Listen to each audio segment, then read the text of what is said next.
So I don't know Franco. I tried to set up an appointment, but he and Kimberly were focusing on the work that he was putting out to the greater world. Yeah.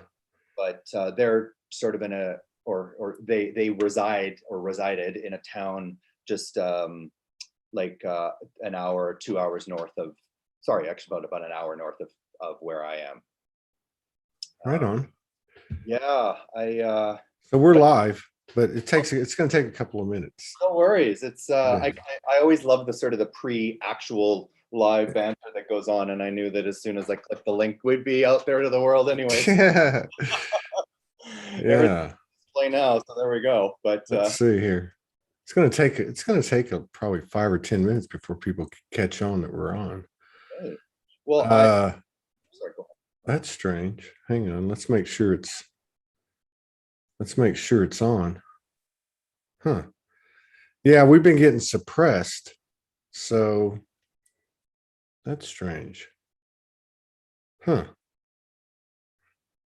Looks like I'm the only one in the audience. Well, no, here they come. Okay, they're starting to come. So you're in Toronto. How did you find the show? I couldn't tell you the exact year that it was. I'm pretty sure it might have been around like when you were in Hawaii or something, maybe. Yeah. 2019. Yeah. Around there, if not slightly before. And I think you may have come through my consciousness a little bit earlier, but I was like, who's this man? Like, what's it was a little bit more like freestyle, which I love and adore and appreciate. But when I don't know when I became more regular in terms of, like, now it's daily. I watch, I wouldn't say everything because I just can't physically, but whenever I can, I'm watching who you're interviewing and who's dialoguing. I'm like, it's so fascinating, and it's been so, as I said earlier, affirming and life-giving to me, and I can only imagine to many other people, many other people around the world. I was going to come down to Soulogy Fest. Yeah. But I couldn't wrap my mind around the creation or manifestation or getting out of my own way that it would take in order to facilitate that easy movement. Yeah. That was there was a few people that came from Canada, but it was, I'm trying to remember. Yeah, it was all kind of like a mad rush at the end. I mean, Franco and Kimberly barely made it. Yeah, and I've heard bits and pieces of that story on how they were able to, bring that about through their own, I don't even know the words to describe it, but basically their own focus, I guess. Yeah. And, you focus on what you want, not what you don't want. And I mean, that's so easy, but like after thousands and thousands of years of other lessons, it's like, that's the intangible paradox that we're in right now is that, but I wasn't about to venture into that, just because I don't want to feed into it and say it's still crazy up here, because so much has changed energetically that I don't even know where I am right now, like in some other nether world. And a lot I've seen start to change visually in the outward appearance of things. But at that time, it was like, what country am I in? Right. And it awoke in me so many energetic imprints of fear and survival and shame and oppression and all of these collective things I've been clearing all summer, just by what's going on, and also just the levels of intensity, and then the concept of traveling itself like brought up so much stuff. So I didn't make it, but I was able to catch what I could, that you shared afterwards. So right on. Yeah. So well, we put out the call in August, and then again, I think in September, for people to step up and talk about their own hero's journey. Do you mind if I read some of your message that you sent me? Oh, please, because I once I sent it, I couldn't find it again. So I don't know what I wrote. It was in some moment. So please, if you, yes. Well, you were just saying you were ready to speak. If my journey could help another, then I'm ready. Yeah. My perspective would be coming from a long time awakened, highly creative, empath, gay man, survivor of much abuse, ancestral trauma, line clearer, triumphant over darkness, holding the light in a very dense city. I have heard my words, feelings, and experiences validated through many of our fellow brothers and sisters on your platform. Let's see. Yeah, that's the gist of it, which I thought I called Morgan. I remember when I got it, I was like, oh, we got a good one here. Because, it's just, oh, by the way, hello, everybody. I just woke up an hour ago. It's already, what, 5 o'clock? Hello, world. Hello, everybody. Yeah, we're getting suppressed again. I got a love letter from Facebook. Yeah. Which just said something weird. I've never got one like that before. I'm never really worried about it whenever I do get them, but this one was a little bit different. And then we had quite a few issues, but we're getting suppressed. So if you could share it to one page or one group, that'd be cool. Okay. Yeah, so we're ready to sit down and rap with James. He's in Canada, over in Toronto. And yeah, this is what it's all about. I spend a lot of time watching the other platforms, you could say contemporary platforms, and just to try to pick up on, what's popping, what's going on in the field, what's actually coming through. And I keep coming back with the same thing every time. Everybody's got, we're obviously on more than one platform, but even if you add all our numbers up together, which are pretty strong numbers, not that that matters because that's the point. These other ones seem to have the clickbait titles. They have a lot of views, a lot more than we do. But our engagement is pretty strong with the people that tune in, they stay.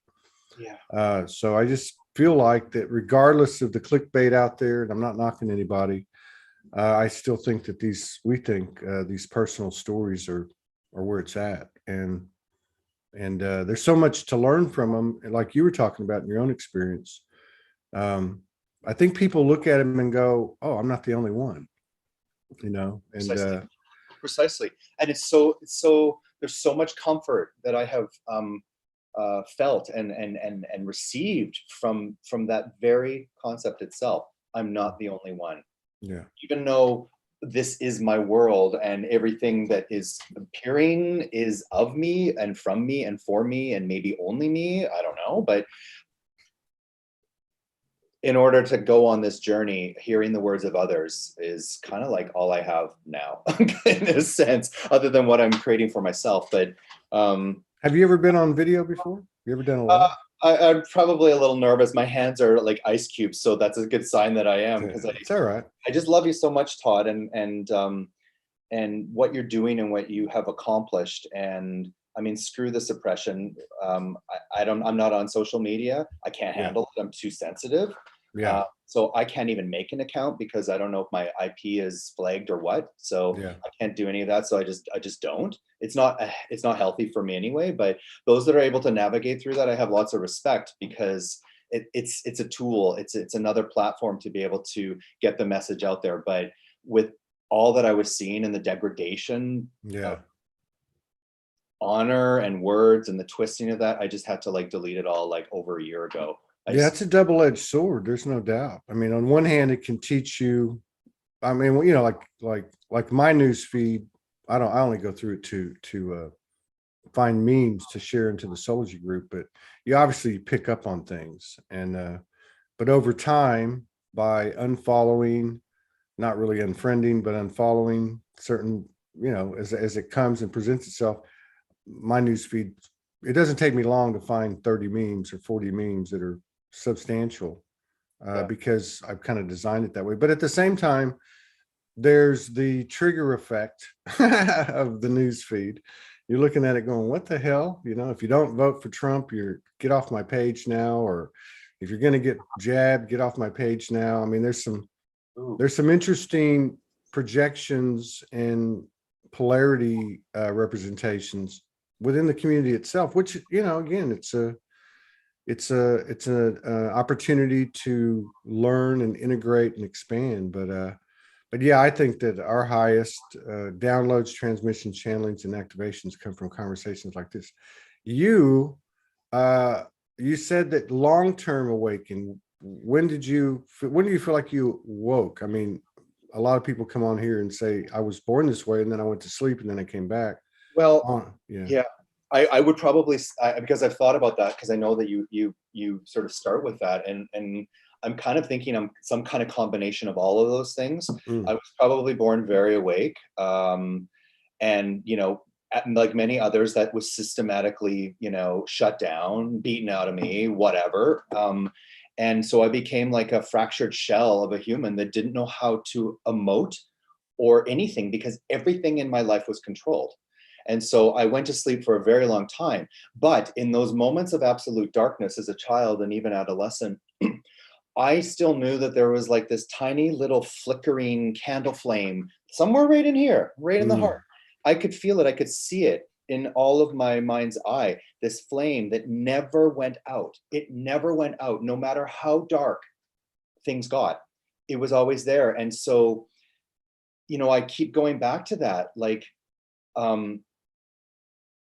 I've always has this sense that there is something greater than this hokey stage set that we Right. see, which only more and more day by day is looking like literally you're driving into the fake old town and it's all just facades of plywood leaned up and there's nothing behind them.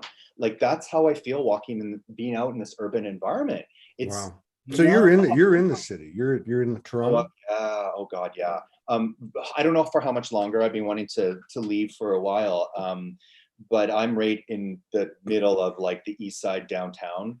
Wow. I've been in a nonstop construction zone for at least 7 years of high-rise towers. There's like 4 going up around me. So if you hear anything, it's like they changed all the bylaws during this last couple years to allow for work to go on past the normal sound hours. So I'm like a little, on edge, with the Wow. sound and the lights, and I'm under like the hospital flight path Yeah. for all the downtown hospitals, so the helicopters and the service vehicles and emergency. So it's a pretty intense urban environment, and I'm kind of feel like I'm holding my little corner here. I suppose also compounded by the fact that I'm the only one in my building, the only one that has What? not partaken in any of this. Really? And I've been attacked 7 times, not You're physically, but you're the only one that's not taking the jab, or what? well, I don't know about that, because that's private information. I would never Okay. ask anyone that What do you question mean the only one that that's hasn't done this. oh, the mask? I don't even like to say it. It's so violating to me. And sure, everyone can have their own views, and I won't judge you on that. We are all able to make our own decisions. But like, this is my home. Yeah. I'm not gonna cover my face. So people actually verbally attack you. These are neighbors, longtime neighbors of 20 years that a month earlier, a week earlier, a day earlier would have hugged me and paused and had a conversation. And then in the flip of a short period of time, because something on the wall told them what their opinion was, I am no longer who I was. I am something different to them. And that's okay. Kind And of it, makes you wonder, though. It kind of yeah, makes you wonder, how people, you think that they're your friends until something like this happens, and you wonder, and not that it matters, yeah. but So I mean, with what you described, you've been through a hell of a lot. I mean, I think so. I for one, well, you Like mentioned everybody. you mentioned abuse, Yeah. and I heard one time that, what was it? It was 4 out of 5 females had been abused, and 1 out of 5 males, and I never thought that was accurate. I think there's a lot more males have been abused. Yeah. Even if I look back at my my high school years, and I think about some of my friends and some of the let's just say some of the things that they might have been displaying characteristically or symptomatically, I know that there was some abuse going on. Yeah. And not all of it was sexual, but I know there was physical abuse and of course some sexual abuse. But so you had a lot to come, and not to mention being gay Oh in yeah, these. that's a little factor thrown in there. Yeah, well, we've had quite a few brothers on here, and it really hasn't been an easy journey, because because of the whole distorted masculine thing. So, I mean, I put a lot of, I give a lot of credit to those souls, because being in, let's just say being a patriarchal is a man's world. So being in a man's world, and being sensitive to your own awareness is, first of all, it's not that common, or wasn't. And second of all, it doesn't fit, Or I it mean, fit, it because now doesn't it fit. does. Yeah. Now it Yeah. does. Now I know who I am. Right. And all of those are just like, it's just like little details. It Yeah. doesn't define who I am. It's just like one aspect. And I got so hung up on it, or was told that I need to be hung up on it. Either it was wrong or you're not proud enough. Like, what, can I just be me? Like, Yeah. I'm a relatively quiet person, even if I'm animated now. I spend almost all of my time in solitude if I'm not like in with a client, practicing my trade, or a very small group of friends. But like, I'm out in nature, meditating by myself, working or sleeping. Like, that's all I have left in my life. And but yeah, I mean, I think I've been integrated male female from birth. Yeah. And that's why I didn't fit out. It wasn't because I was a little gay boy in Edmonton growing up in a You snow. transcended sexuality. Yeah. And I didn't even know it. And I'm only realizing it now. And it's through stories of yourself with divine, sacred, whatever it is, sacred masculine, divine feminine, divine masculine, whatever it is.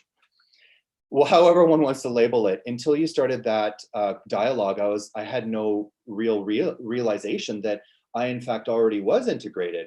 And it wasn't that I was like, it wasn't about sexuality. It was actually about a balancing of like male and female energies, which was so threatening back then, that my own family wanted to beat it out of me or shame it out of me or whatever it was. And like, I'm sure there were other people around me, but I also grew up in a small town, in a rural town in Manitoba after we moved from Edmonton and Winnipeg. And there were a bit of moving back and forth as a child, but there was a good period of my formative years in small town Manitoba, a rural farming town where those kids are straight off the farm. They're some of the scariest, roughest people at that time that you could ever meet. And their mothers, for God's sakes, wearing the polyester hockey pants. Like, these were tough country people that saw things one way and one thing only. Yeah. So to be a sensitive, highly sensitive at that, artistic, creative aesthete in a harsh world was not something that was cool. And I had to silently navigate that. So what I did was I shut down as a survival mechanism and focused purely on academics, so that that was, to me, the only thing that I could fathom as an escape route, was to just do well at school, get your A's so you can get the fuck out of there. And it's only in the last couple of years is like, I'm now deeply in my 40s. My birthday's tomorrow, actually. So this is kind of like the most amazing. Happy birthday. Thank you. Thank you. I'm going to be 48 tomorrow. Right on. There we go. I'm proud of it. White beard and everything. Don't feel like the Lone Ranger. There we go.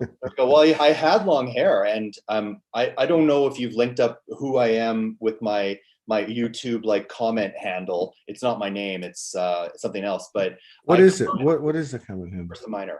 What? Oh, that's you? That's me. Oh, wow. You have been hanging out a long time. Yeah. You have been hanging out a long time. Yeah.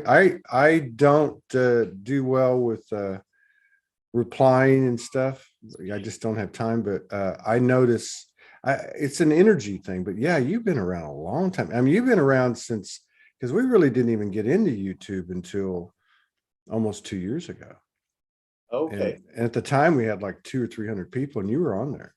I remember. Cool. Well, yeah. Thank you. Yeah, I made it my number one priority to, when I feel motivated, to leave a loving comment. And most of the time it's just, I love you, thank you. Because I'm literally in such a state of gratitude for the information, the codes, the channeling, whatever comes through. It's like, it always hits me at the one place that matters, which is right here. Yeah. And it's the one place that now I always come back to as much as I can, which is literally like my hand on my heart, taking breaths, bring it back. Okay. The great reset is right here. Yeah. On the heart. The solar flash. The solar flash is right there too. We've I already love had this. that. We've already gone through it. We've been I know. I saw one of those. I saw one of those standardized posts or something somebody put up. It was like I think it was last weekend, and it was that whole thing about all these arrests are taking place, and Trump's on Air Force One, and he's going to be flying in, and all this stuff, and then and I thought somebody's actually writing this stuff still, and I looked at the first comment, and somebody had put, well, it's already Monday, it's past now, what's in other words, that the deadline or whatever had passed. It was kind of funny. Well, yes. But Well, just be patient. It's undercover. It'll be there. And I got caught up in all that. I did. I mean, I know many people that did. And then one day it just dawned on me. I thought, wait a minute, this has been going on for centuries, playing one against the other, owning both sides, I mean, but enough about that. So how did you do this? I mean, how did you get to this place? Because you're obviously very aware of who you are. You are comfortable where you are, and you're balanced. And then for you to speak of the feminine and the masculine energies, which is I mean, it's the last line of polarity here, right? And it's right within us, just like everything else you said. Yeah. And once again, like, I think that's really what has been going on, is that I came in already as that. And I didn't fit into any category. And I've always, one of the other things that, well, sorry, I'm going to be all over the place, Todd. You can do it. This is it. There's so much that's going to come out. So I'll let it all come out. This is what it's all about. I've also come in to this DNA family line to clear it. Yeah. I don't have a lot of specifics on that. It's just all what I feel. And that was to live the harshness that I did so that I could feel it, and then I could clear it and take it out of the line, because this shit goes back hundreds of years with English and Irish immigration, and the alcoholism, the abuse, and the Scottish, and this and that, and European coming to a new world, and this and that, and gender roles, and having no money, and all of that crap. I was clearing the trauma from the lines. Also, my whole focus is beauty and harmony is what I do. So I'm an artist. I'm a creative person in my life, and the skills that I share with others. And so even as a little child, I didn't understand why I didn't have Renaissance art hanging on my wall. Why not? Because I had memories of making illuminated manuscripts. Wow. Some kind of monk cell in Middle Europe in I don't know, 14 something. Like a scribe. Yeah. Yeah. And when I was in Florence for the first, and hopefully not last time, a very spiritual place for me, simply because of it's the birthplace of art. Yeah. In many ways, and it's probably much older than we realize. But I saw some illuminated manuscripts, and I was just in tears, because I was I don't know if that is my work, but I felt a connection to that artifact, and the gilded letters and the color, and just all of that tradition. So I've had that sort of craftsman, artistic beauty kind of imprint in me my whole life, and have probably, as I've said or think, had many other incarnations in a highly artistic way. So that was, I think, the easy meal ticket for me to come in and find my way to make sense of this 3D world, where I have to monetize some kind of skill in order to feed myself. Right. It's so backwards and insane.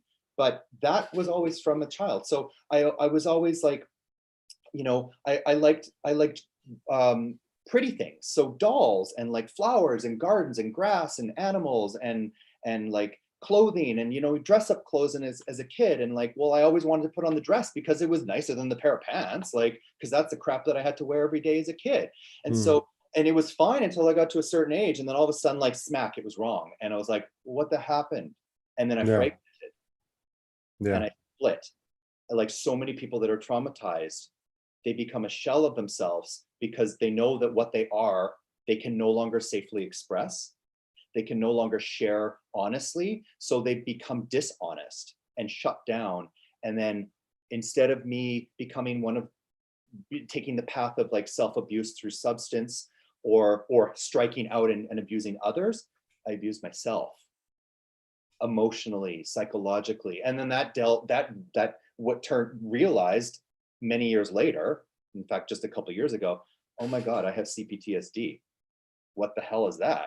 There was like nobody out there that needs complex post-traumatic stress disorder. Complex Yeah, post-traumatic. which is like another layer, but I don't want to define myself. I don't like labels in that regard, but it made sense when I started to look into it. And there's some wonderful people there out, even on YouTube now. Crappy Childhood Fairy, amazing resource for dealing with that. I couldn't find therapists that even knew what this was or even knew how to really deal with trauma. So anytime that I was trying to navigate through my life in my 30s, well, even late 20s, 30s, like I spent like a whole good decade, almost 20 years, like pulling myself apart so that I wasn't a shell and I could go forward and like maybe more hopefully unlock the gifts that I have inside so that I can share. Because all I want to do is share and give to people and be in a state of love. Love is emotion and it's a feeling, but it truly now is a state of being, as I've heard reflected in the words of so many people before. And that's the state that I want to be in. So sharing love and saying I love you to someone is not difficult for me anymore because it's like natural now. Yeah. And, sorry, I kind of lost my train of thought. No, that's good stuff. I mean, and saying I love you in this atmosphere today is a lot different than it was a year or 2 or 3 years ago. And I'm talking about people who have, had the self-introspection and have expanded the awareness of themselves and everything that goes with it, to realize when we used to say I love you, it was just a bunch of words. It was just part of the play, right? Just like the different the different revelations that we have. I just lost my thought. Morgan asked, how did he know he had CPTSD? Only in hindsight, straight enough. I didn't know it when I was in the grip of it. And I'm not even entirely sure how I navigated through it. But realizing and seeing that there's a whole world of information and amazing processes. Please don't ask me to quote anything because I couldn't, but like there's so many people out there talking about it now in a good way that one can find the help to navigate through it. But when I was in seeing a therapist or psychotherapist in my late 20s, around 27, when I had my, what do they call it? Saturn returns, or, it was a exit point, meltdown, kind of like, do you want to continue kind of moment? And I had a near death out of body experience at 27. Wow. And we can talk about that if you like, but I found a therapy, and it was more of that sort of like traditional psychotherapy where they want to keep you in the story. Right. And I want to stay in the story. I needed to tell my story because nobody had ever heard it before. I hadn't even heard it. I was articulating things that were stuck inside of me. But after months or a year of that, it's like, okay, I need some tools to navigate this. And I wasn't finding any.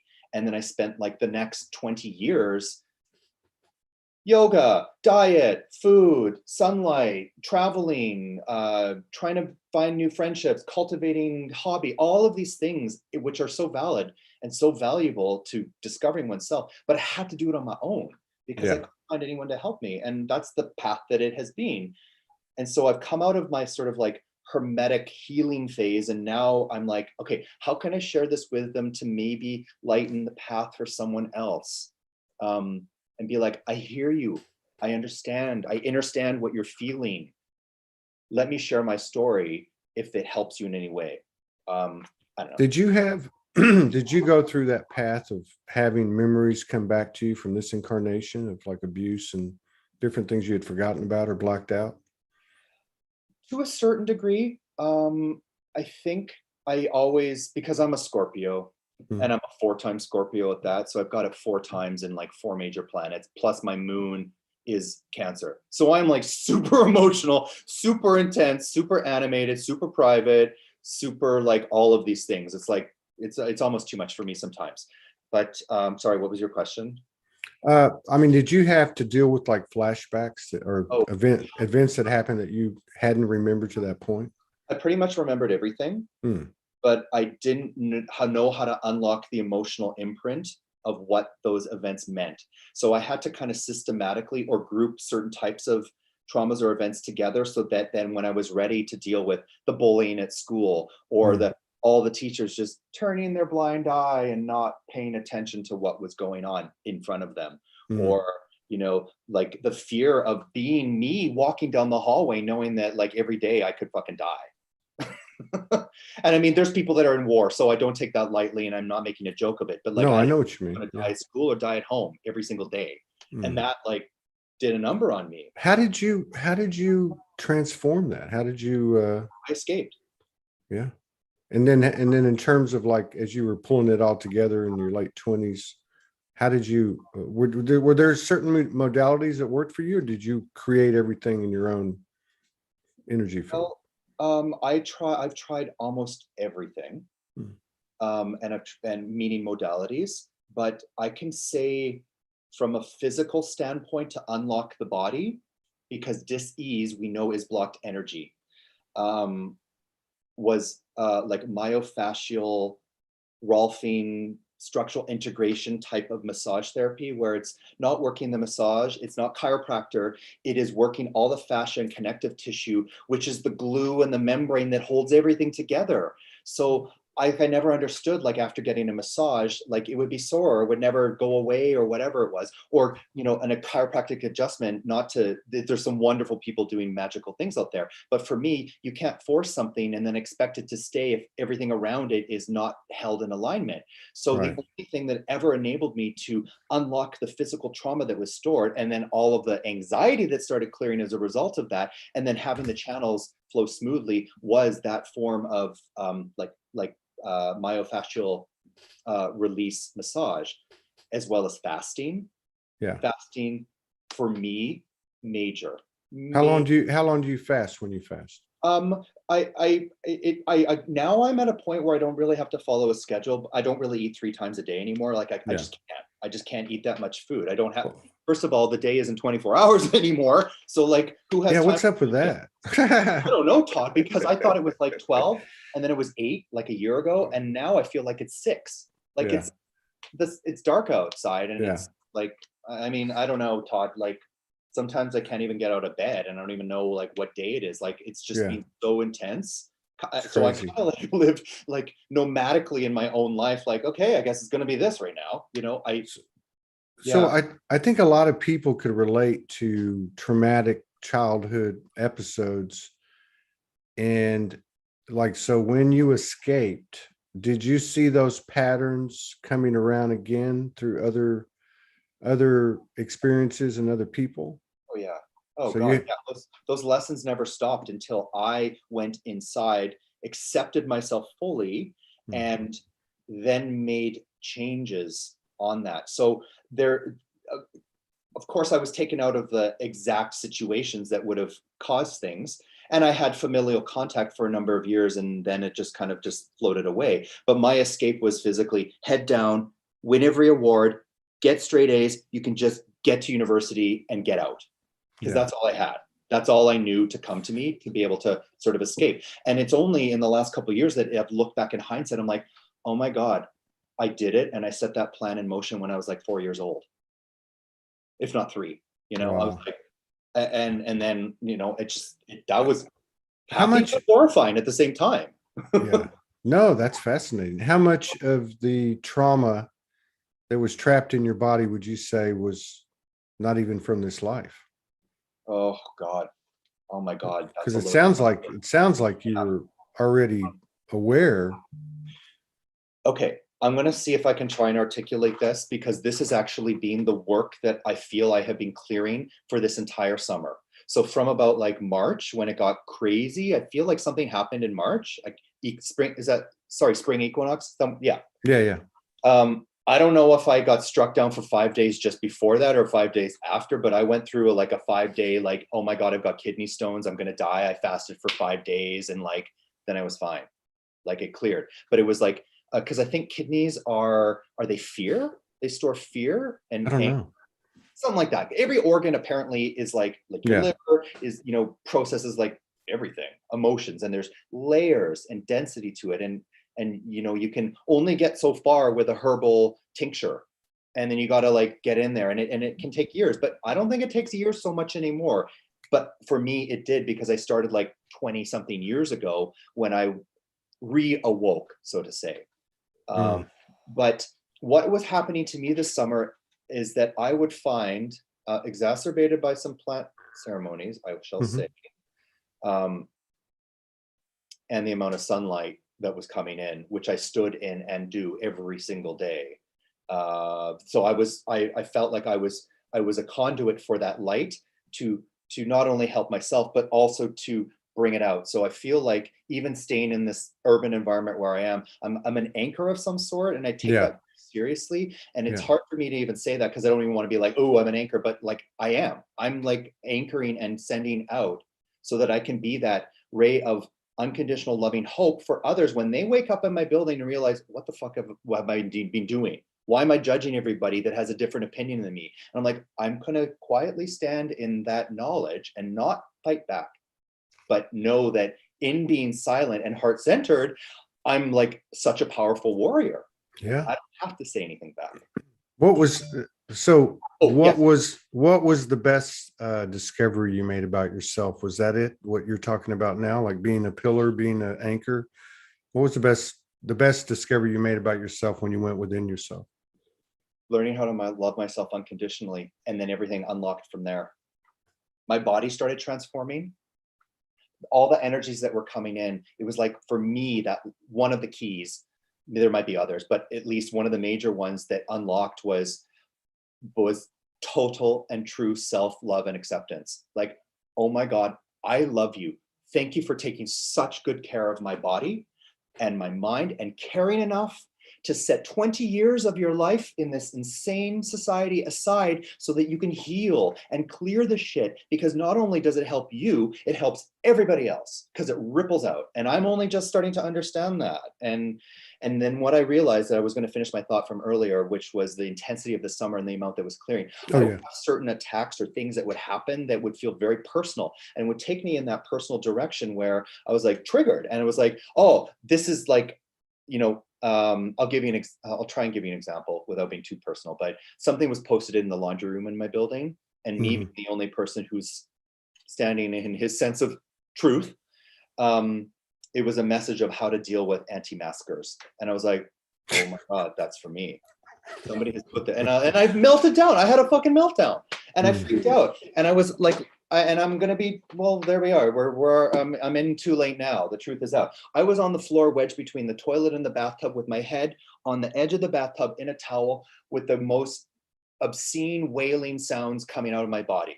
And I was like, Wow. this is not just about that. This is something deeper. And that's when I realized that, okay, yeah, this was a personal attack of survival and shame and all these things, but it was triggering this collective stored stuff that I was helping to clear, which was imprints of war and tyranny and hatred and division and politics. And like, why don't you just put an armband around me, for God's sakes, and send me away, or put a bullet through my head?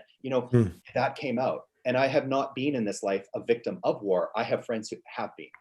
And so I felt like, oh, okay, this must be real if I'm actually feeling that. And so that's happened to me several times, is that what started out as a personal clearing turned into a collective clearing, because I'm clearing those emotional imprints. And I almost feel like, because I am a highly sensitive, I'm empathic, I'm intuitive, that like I'm almost an expert at emotional imprints and reading them.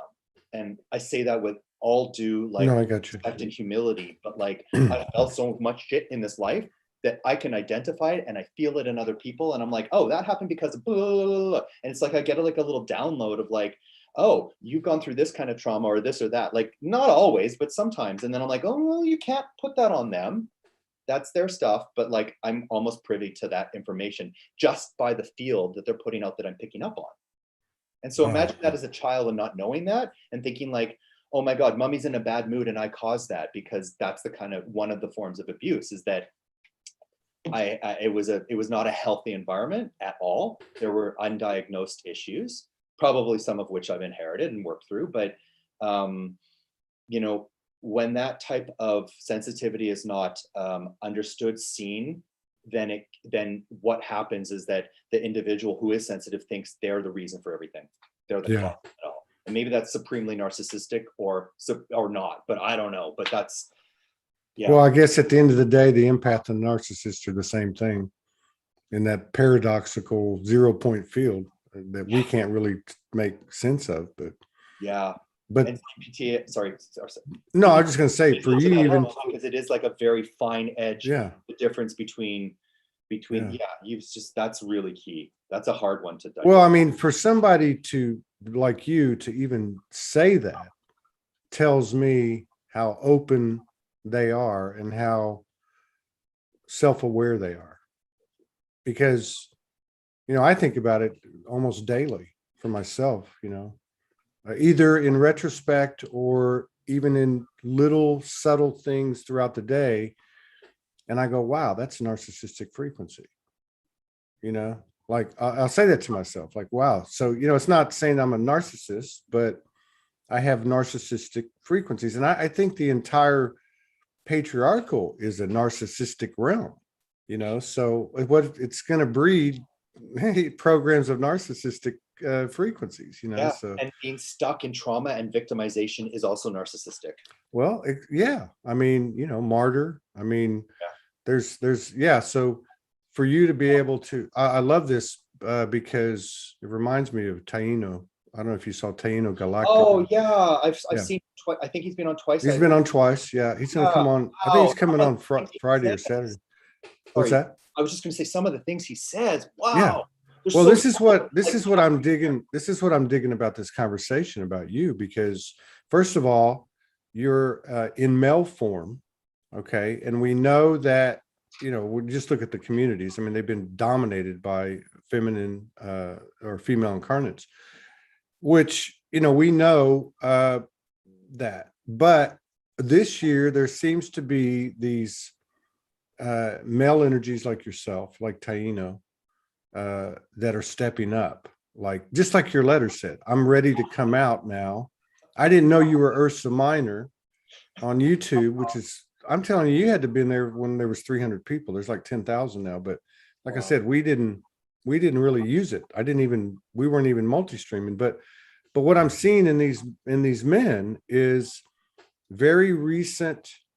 Because if you remember in Taino's first show, he talked about being in the dark night, January, February, March. And you're basically talking about this summer having these extraordinary revelations.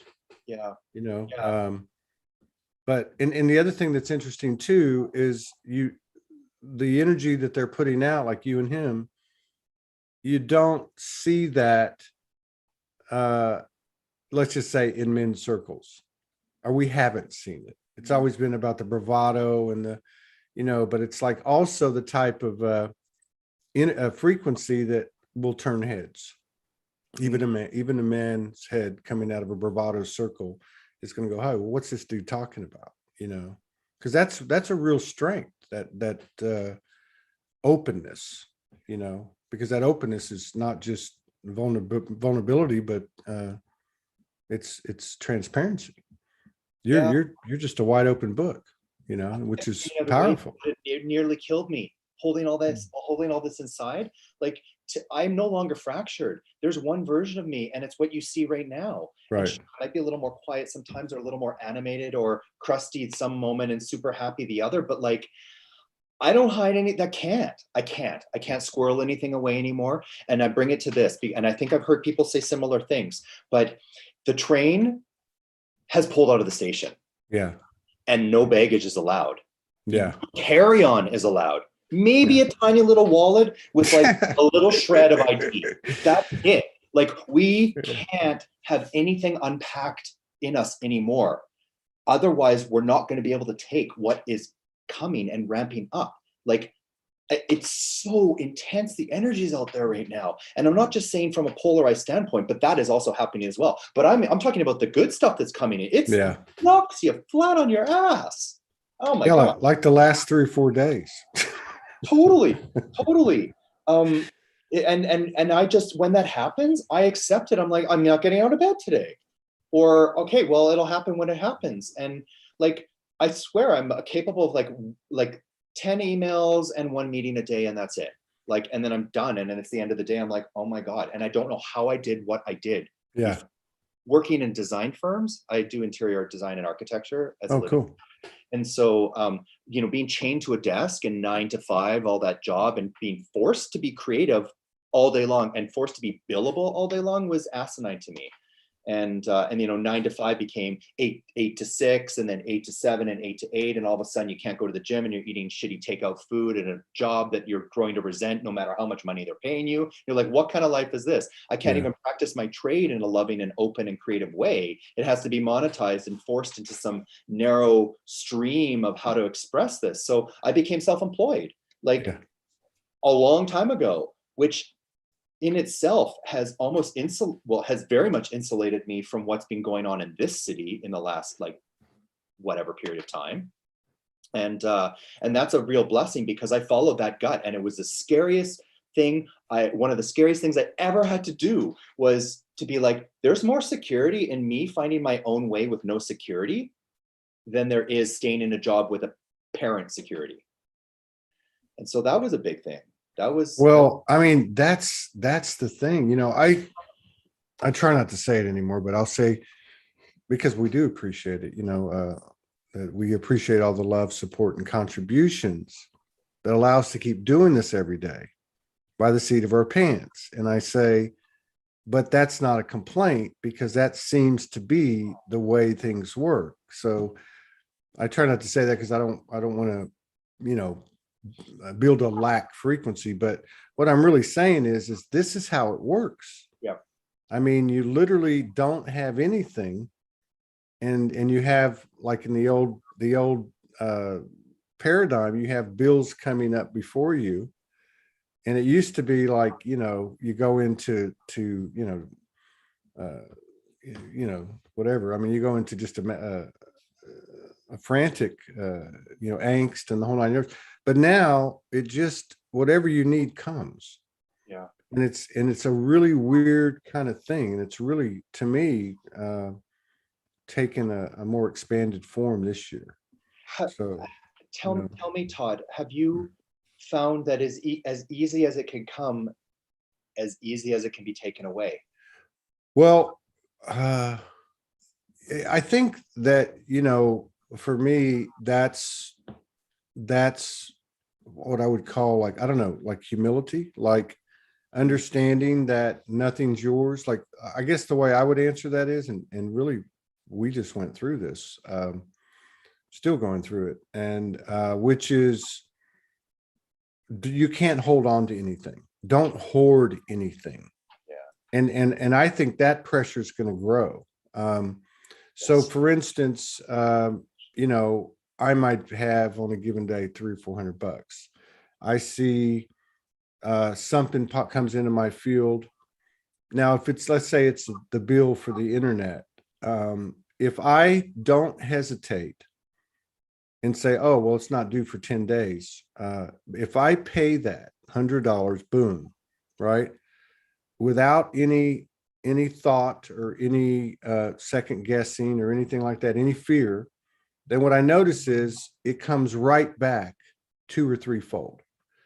Or I see a friend of mine, he's trying to go to school, very humble guy, I know him, I send him $50. Immediately there'll be $100 or $150 come back within 24 hours or whatever.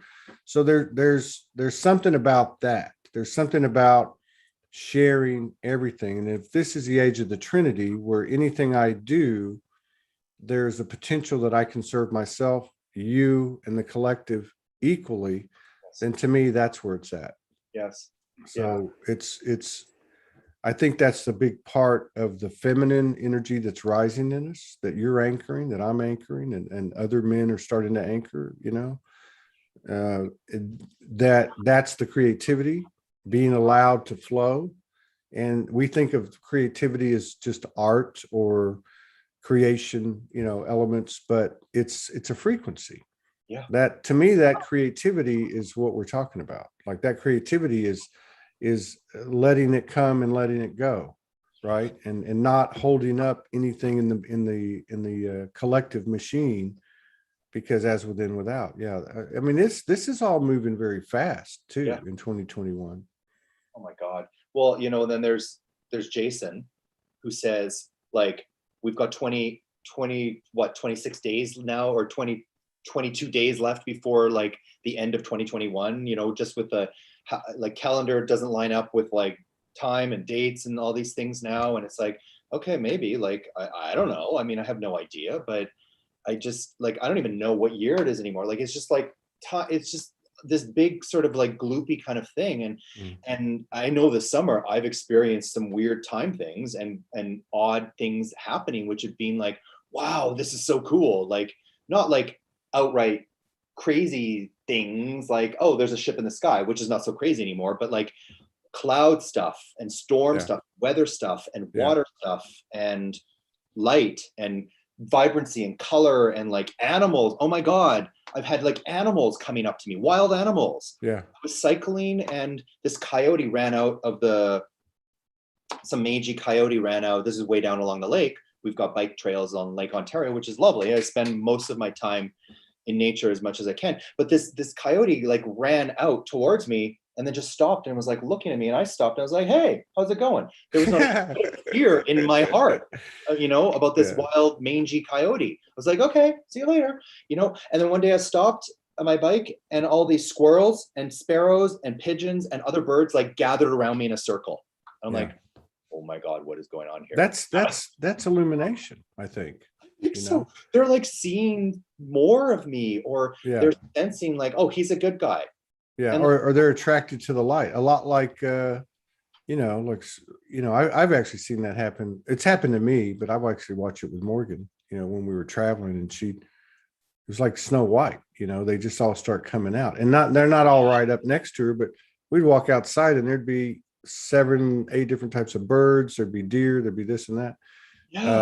But yeah, I think that just like highly sensitives would draw those souls that had transitioned, or other types of entities or energies, because they're almost like a high, like a highly illuminated cell tower or something, Yeah, that is an area that I've never really crossed over into or really had any experience with, was like auditory things, other than anything that the only thing I've ever really had would be guidance or directive in the sound of my own voice somewhere deep within me. I've never had like the outside voice, like in a different sound other than what I hear inside my own head. Yeah.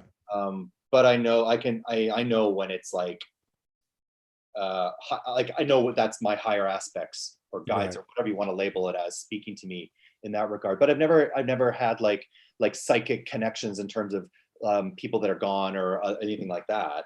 I haven't really like seen a lot of anomalies, like apparitions or things like that. Well, a bunch of animals coming up to your feet. That's pretty awesome. It's the same thing, Well, it really is. It's just a different form of it. And the thing with the wind and the weather, like, I get what you're saying. I mean, we've noticed that when she first came over in 2017, and it keeps happening. But it's getting to the point now where you can no longer write it off as a coincidence, right? Yes. I mean, you know what I mean? Like, you walk outside and, I can't give a great example right now, but I'll walk outside and I'll think I hear something, and I'll look at this tree, this mama tree out here, and the branch will go like that, but none of the other branches move. And I'm like, okay, like I can't make sense of it, but I get it, kind of thing. Yeah, it's like when you go out and you're walking, you see that one leaf that is like spiraling around. And like everything else is still. I had another animal thing. I was out running, jogging, and I turned down a little street, and there were some kids playing down at the end and some parents and whatnot, but there was a dog. And that dog saw me and started bolting towards me. And in the past, I probably would have crapped my pants and like freaked out and not known what to do. And I didn't. I stood there and I put my hand out and I said, no. I said it 3 times calmly. And this dog bolted, ran, stopped right in front of me, leaned up against my legs, and then started like kind of like licking me. And I was like, holy crap. And I was like rock solid, still, totally calm, no fear ever once popped into me. I was just like, I don't know what happened, but that was just my gut, was just to be like, no, I'm gonna like stand here calmly. And like now I'm applying that to other aspects of my life. If I have to go somewhere, I mean, I don't really go into grocery stores. There's a few tiny little hole in the wall like health food stores that I go shopping in. I just don't want to subject myself. I haven't bought anything in like 2 years. I'm sewing holes in my underwear by myself. You know, I don't need to buy anything anymore. I got enough stuff.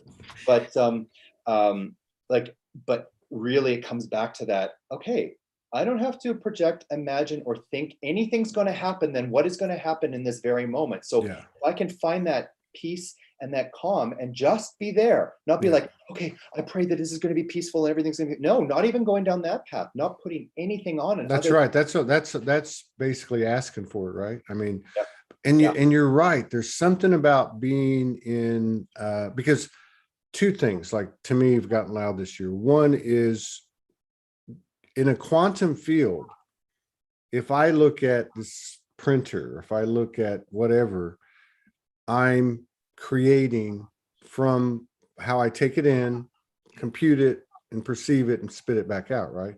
But the same thing happens with people. Why would people be any different? If I look at someone and think, oh, he's an asshole, then that's what I'm going to get, you know, one way or the other, you know what I mean? So that's kind of come online. And then the other thing is like not thinking about what could happen.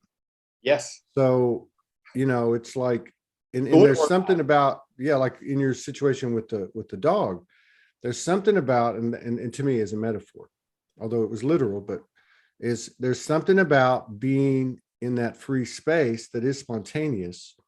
And then when something comes, you react very instinctively versus something that, what was I going to do if this happened? You know, so there's this kind of a free energy space that's spontaneous and intuitive and telepathic, and, you know. Yeah. So I get that. It's absolutely fascinating. And that's totally it. It's just to be so free and so open, and in that heart space to let it be and know that it will be what it needs to be. And if it's going to be something that's going to be not so pleasant, then I can turn around and walk away. And I don't have to say anything, and I don't have to engage with it, because I wasted, like many people, too many years of my life engaging and thinking I had to fight against that or defend myself, or it's like, well, that's what you think, and that's great, and I love you, goodbye. Like, you know, the other thing that seems to be up, I want to get your thoughts on this, is judgment. Like the people that, you know, harass you in your building, or going down a news feed or watching a YouTube video and it just makes you uncomfortable, or you just don't like it, or, you know what I mean? There's something about judgment that's coming in where it's like we don't have to do that. It's very similar to what you're talking about with being in that free state. You know, I guess in a way, if you had something preconceived, you'd be in judgment, and that dog would have bit you in the ass. You know what I mean? Judgment. I'm actually learning how to and feeling and experiencing such compassion for those that are so in the solidity of the decisions that they believe are their opinions. That it doesn't break my heart anymore, and it doesn't upset me, but I have compassion because I used to be like that. I used to be judgmental because that's how we're taught. We're taught to criticize. We're taught to dislike, hate, be in opposition to anything that is different than us or our opinions or what we think our opinions are or our beliefs. It's just how we've been trained. And that is broken. That is breaking down. That is dissolved. And for those that want to take that superpower and live differently, it's online now. Do you feel like that on that subject? I mean, do you feel, you said something about your body's changing. I think a lot of us can relate to that. Yeah. Are you seeing any expansion of your sensitivities, of what you're creating in your life? I mean, are you seeing any supernaturalness, like any higher sensitivity frequencies, or Well, is it, because sometimes I go, am I imagining this, or is it just happening in a very subtle manner? You know? yeah, I've asked myself that very question, and also like held a place of like, oh, when am I going to see the colors? When am I going to hear the voices? Or like, and I've wanted that, but then I've always felt like, no, that's going to be too much for you, James. It'll take you Mm. off course. Yeah, like Like, too much yeah. for the E. So, Yeah. but I have experienced what you're talking about. Those little sort of like, did I just see that? Did I just Yeah. see a glowing silver orb hanging over downtown Toronto that I photographed like 10 years ago? Was that what I thought it was? Okay, well, maybe it was. And I have it and I look at it every once in a while, I'm like, that was odd. Or did that cloud just look like a mother holding a child? And, you know, and then it like just evaporated? Or did that storm as I'm lying on the beach go entirely around me, like Yeah. entirely around me, and the sun never stopped? Like, okay, I guess that happened. Do I have days where the volume of nature turns up and humanity turns down and all I can hear are the birds? Like I Mm. went through a period where I was like talking to the birds. Like I can whistle very well, so I can make bird calls. And Mm. like I would be having like little conversations. Not that I was gleaning any knowledge, but just like in my own way, musically connecting with nature. And it was wonderful. It was like, it was so enthralling. So um I don't know. That's how it's been working for me. And oh, I know what I was going to say. Yes, I think what's happened for me is a realization that maybe I already did have superpowers, and all the things I always was experiencing were these sensitivities, are Yeah. my greatest gifts, are my greatest talents. My ability to like manifest a built environment for a client is like second nature to me. I'm literally reading their thoughts and emotions, which most people cannot articulate or speak the language of design and architecture. So I'm doing that for them, and I'm intuiting their emotions that they don't even know they're expressing, on how to bring order and harmony and beauty and solve like issues on an emotional level or energetic level in their lives without them ever even knowing it. And I'm aware that I'm doing that, and I have, like, it's hard not to get enmeshed in clients sometimes, but that's how intimate the work that I'm doing is. And I realize, oh my God, I may not be a Reiki or an energy master or this or that. Yeah. I'm actually doing it already, and I didn't even know that. And that's what's come to my before Yeah. my awareness, is that we already have these superpowers. Like what you're doing is destined, and this is your superpower. Your Yeah. ability to like um,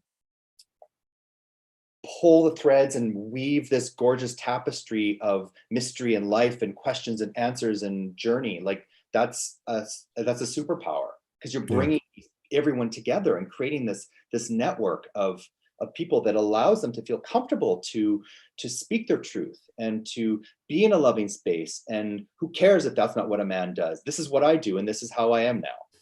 Right on. I love being a man. I love my physical form, and I love seeing it change. And I love the fact that when the energies have been unblocked, like I've had muscle growth in a way that I've never had before. And like, my skin and like what I'm eating, like all of these things. It's I don't know. It's trippy. It's It is. trippy. It's getting very trippy. And I just feel like God, like I woke up today at, what was it, 4 o'clock or something. I had a show 2 hours before yours, and I was laying in bed going, man, what the hell? This is like 4 days in a row. I'm like, I don't even know how I'm going to get out of the bed. Uh, I went to the bathroom. I look in the mirror. My whole face is just peeling and flaking, like the dehydration, even though I juice and drink a lot of water. And then I'm thinking, man, I don't think I can do the show. Next thing I know, I get a message from the lady who was going to be on. And she says, I can't do the show today. I'm like, Mm, oh, okay, good. Like it's weird how it's that external's working with you. Like there's no more delayed gratification. mm, And this whole instant manifestation thing that people talked about for yeah. years, I see it, but it's nothing like what we thought or what I understood. Like, oh, I'm going to think of a red Corvette and I'm going to have a red Corvette. No, it's not like that. It's like you really almost really you have to be careful about what you think because it will come very quickly. And I feel like we're in the testing ground right now as all of this is coming online, is like, well, we're getting a preview of it. And some people that can manifest takeout containers of food from a thought, Yeah. like that a wonderful story that I've heard. You know, that happens, and some people will get that and some people won't. But like, it's we're all getting tested and initiated is, I guess, the actual word. Yeah. We're getting initiated right now. In the I don't flesh. know where it's In the go. flesh. Yeah, Yeah. yeah. And it's like, can you be pure enough in all of your intentions to allow that to happen and see where it will go? Yeah. And all I know is that that's the only way that I want to be. Yeah. I've gone through the other stuff and I'm not going back to that. Yeah. I'm with you. I I'm can't. with you. Yeah. Yeah. There's a lot of things on hold because I don't know which way to go yet.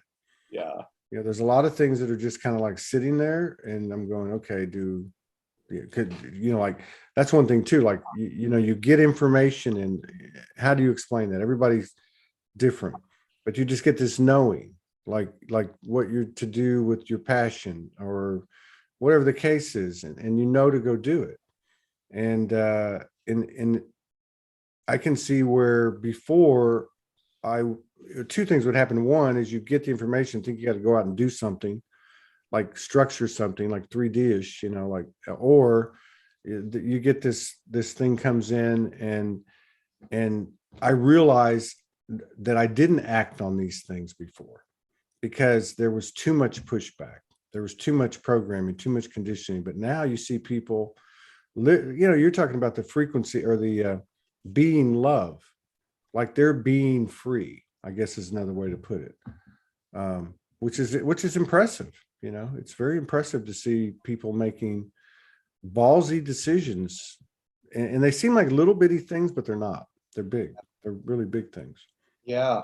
Yeah. And then what stands out obviously in contrast to that is those that are resisting so much and thinking it's all hunky-dory and everything's fine and we're going back to this or whatever. I'm like, yeah, but that wasn't normal before. I hadn't seen any of those people. Well, there's a lot there, but I mean, no, I'm sure in the big cities there has to be. I mean, my kids live in Houston, two of my kids, and they tell me they're both in the restaurant industry, and yeah, I mean, you see it. I see it when I go to where I'm in a very small town, so I have to go to Walmart if I don't go to a small grocery store, and I have tried to avoid Walmart.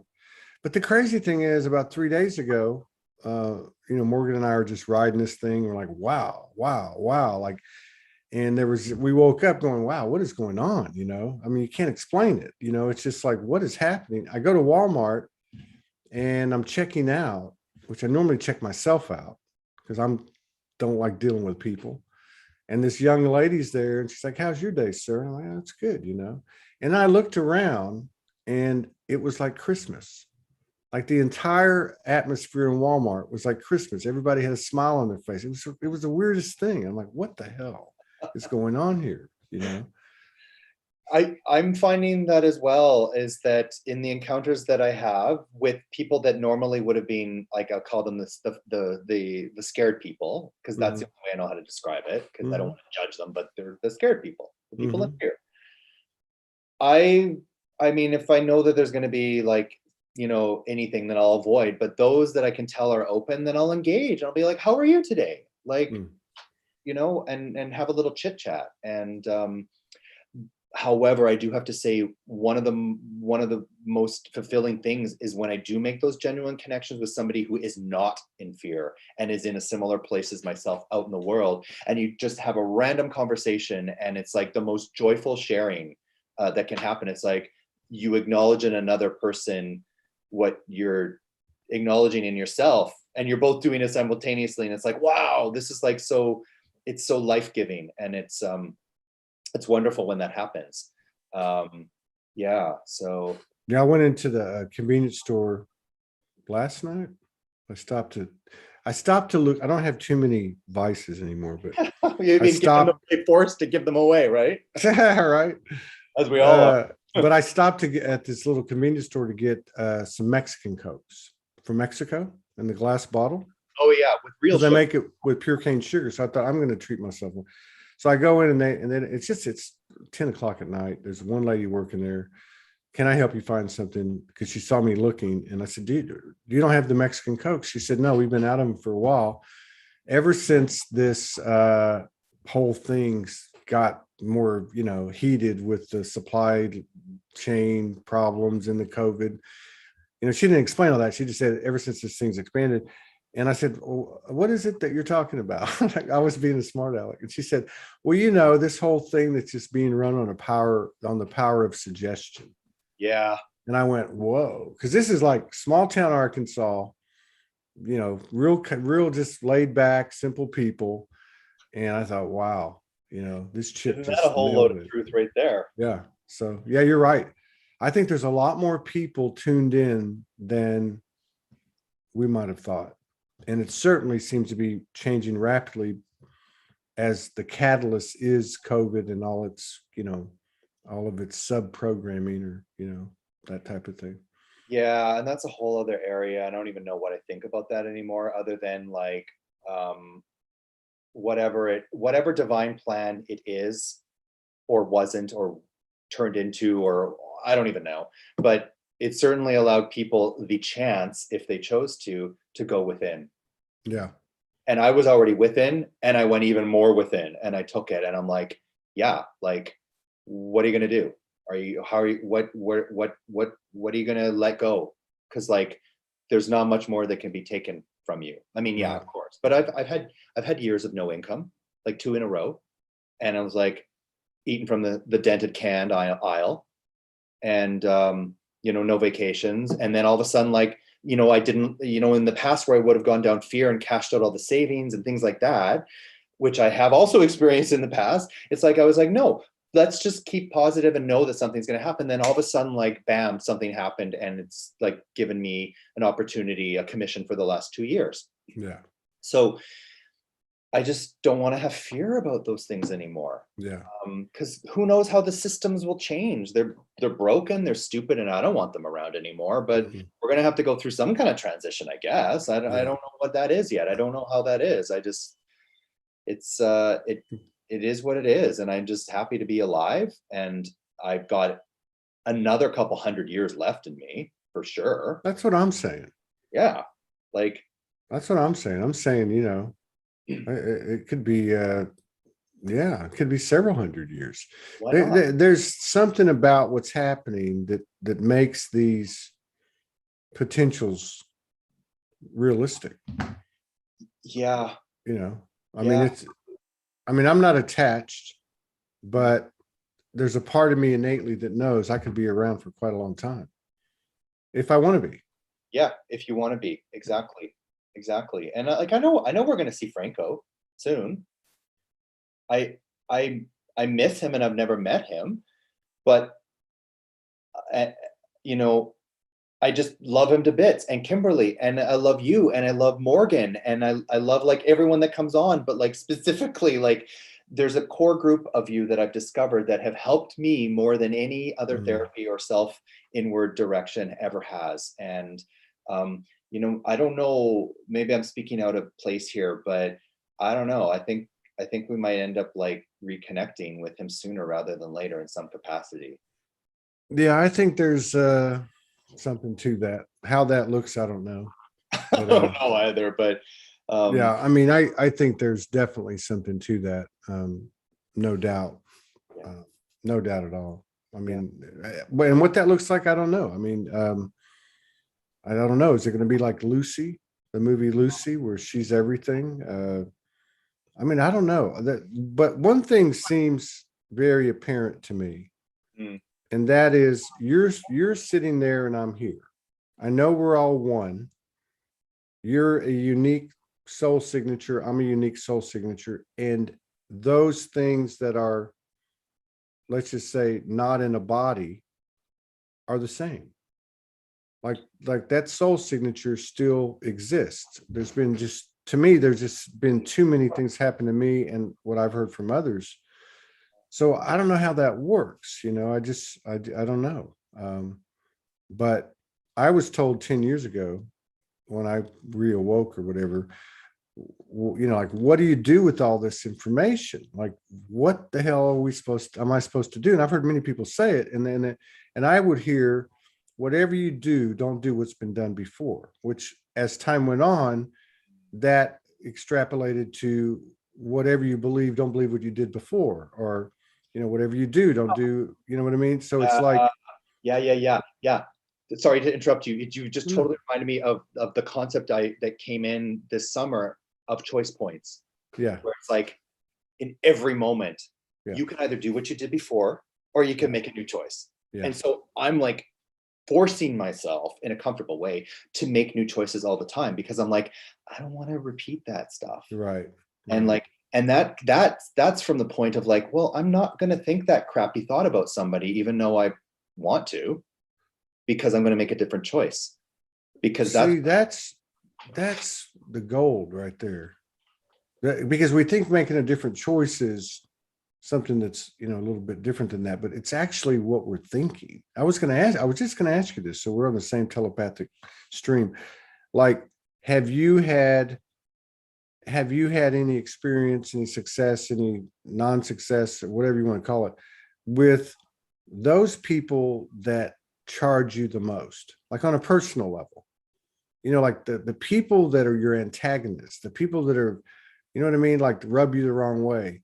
Like, that's been a real fertile space of potential and expansion for me, is taking in people that piss me the fuck off, like, and that's probably a strong statement now. It wouldn't have been a year ago, but you know what I mean? It's like I cannot get out of this box until I see him or her as I see myself. Yes. And you can't just throw words at it. You actually have to do something, to bring, I just use it to bring it into your heart, bring them into your heart, to where there is no charge, and that's been quite a big part of my journey the last 2 or 3 years. Yeah, that's very profound, and that's on the same line as choice points, or making different choices, is reversing the polarity of that feeling or that emotion that you're storing or about to store, because you're about to store it in your body. It's like, I don't want to hold that in me, because that's going to disrupt this channel and this, and have this result. So I got to deal with this now in the moment, and make a different choice, and be like, why did I have that thought? Oh, okay. Like, what is it in with they're triggering it all? It always comes back to what it's being triggered inside of oneself. Exactly. Exactly. Do you find that like, I'll go to write something, like I'm really big now on conscious integrity, even in the little small things. Somebody sends me a note, hey, I just got one today, can I come on your show on this date at this time? There's like 200 other people there. So what do I say? Well, I'm trying to say the truth in all moments, right? And what I notice is, if I even think about an old pattern, like I'm going to say, we're really busy, whatever, or I'm going to say something, I notice my body starts to like send me a signal. Like, do you notice your shoulder contracts when you think about this little white lie? Or, you know what I mean? It's really subtle, but it's clear. And I'm going, oh, I can't do that. It's like keeping me in bounds. Yeah. But I'm finding that maintaining integrity in all, as consciously as I can, in the littlest and the biggest things are easier, but the littlest things really seems to be paying off, I guess is the way I put it. Because it comes back to faster and faster now. Yeah. The more we can stay in that place of like, who said it recently, but I heard divine neutrality. Yeah. Somebody said it. I don't know, but Sandra Walter talks a lot. Yes, and it was like just a few days ago, I think. Yes. Yeah. But like, for me, at least where I'm at right now is like, that's what I'm trying to focus on. And that doesn't mean ignoring and pushing things away or sweeping things under the rug. It means like dealing with everything Yeah. and trying to bring peace and balance to it in the moment that it's happening. Yeah. So that it only allows the forward momentum to continue. Yeah, it's like the preconceived notions or the imagination running or wild. It's like what you were saying earlier. You know, you make that decision. I say this all the time. You know, if they told me tomorrow you can go to Australia and be with Morgan, take a jab. I don't know what I would say. Yeah. I can sit here and think about it and say one way or the other. I can have an inclination, but I wouldn't know that until I was in that moment and in my self-awareness and in touch with my, you know, signaling system, which is my body. I wouldn't know the answer. But that's what it is. This is our signaling system. Mm-hmm. So you get a little jab, or you get a little stitch, or you get you know, one of those things in your eye, or like, it's all like information that we're now able to discern, to be like, oh, I need magnesium because my eye is twitching, or I shouldn't have thought that because I'm getting kind of a pain in my liver, or like, I think, and I'm not an expert at this, and some people go down that path of like medical intuition and having that, but we are more and more in touch with our bodies as all of everything comes online, and we absorb and integrate these energies. Yeah, I believe anyway. Yeah, I agree with you. I think the body's the last frontier. Yeah, I think this is it. I mean, like, yeah, this is it. The human is a hero is like a much deeper thing now. When I hear it, I'm like, yeah, the body is the biological Merkaba. yeah. I mean, it's our vehicle. And I don't know what's happening with that, because, you know, people talk about glitches.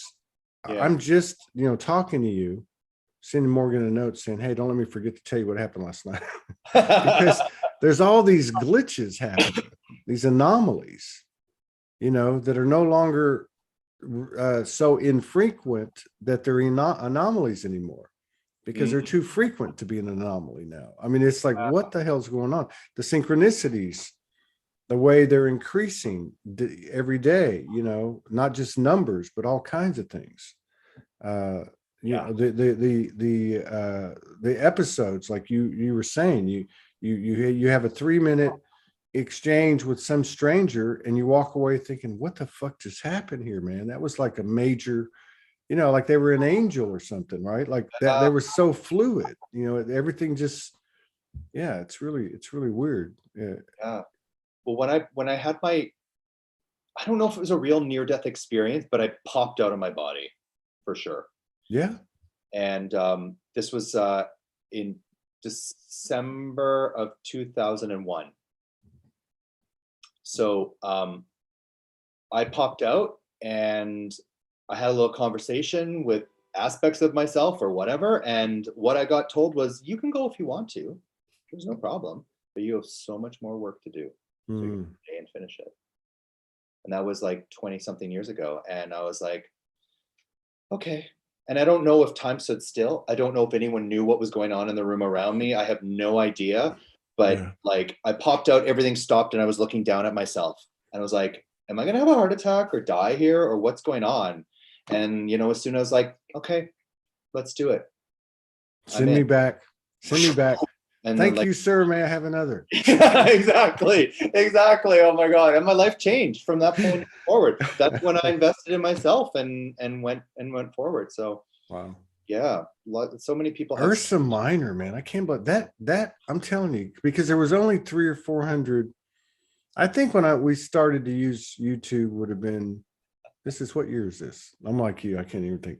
I think it was January of 2020. Okay. It was April of 2020 when we started to multi-stream.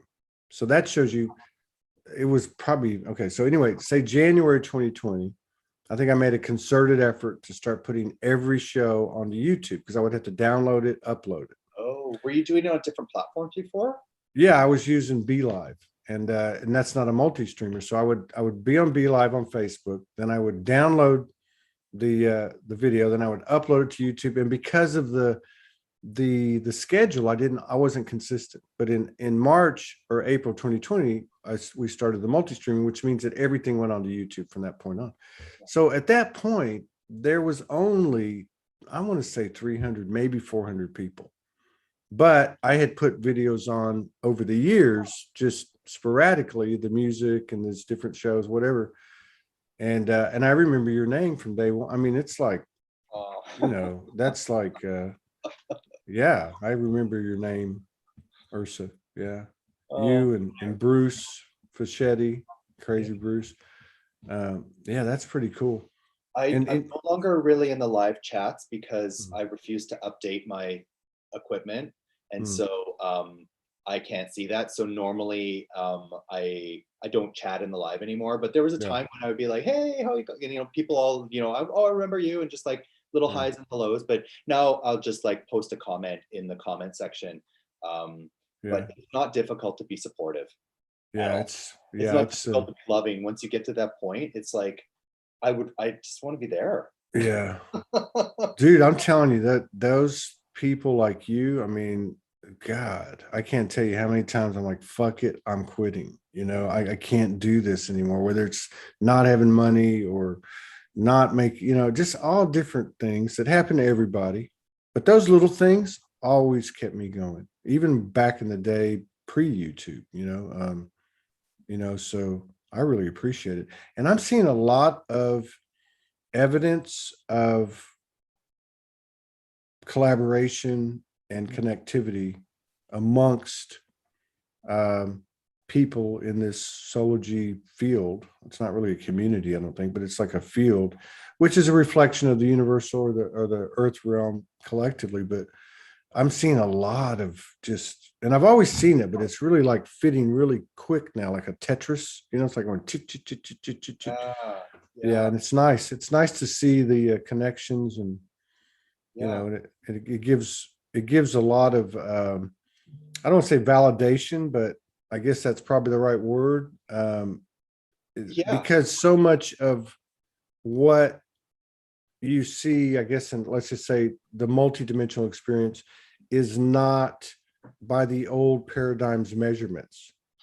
So you really have to look at the energy to see, if you need that, which I'm human, am I making an impact? Are we making an impact? What is it that we can do better? And, all those things that are very 3D and old paradigm, but it's nice to see it's the little things that count is the way I see it. Absolutely. And I just remembered there is an amazing individual out there. Her name is Adrienne Elise.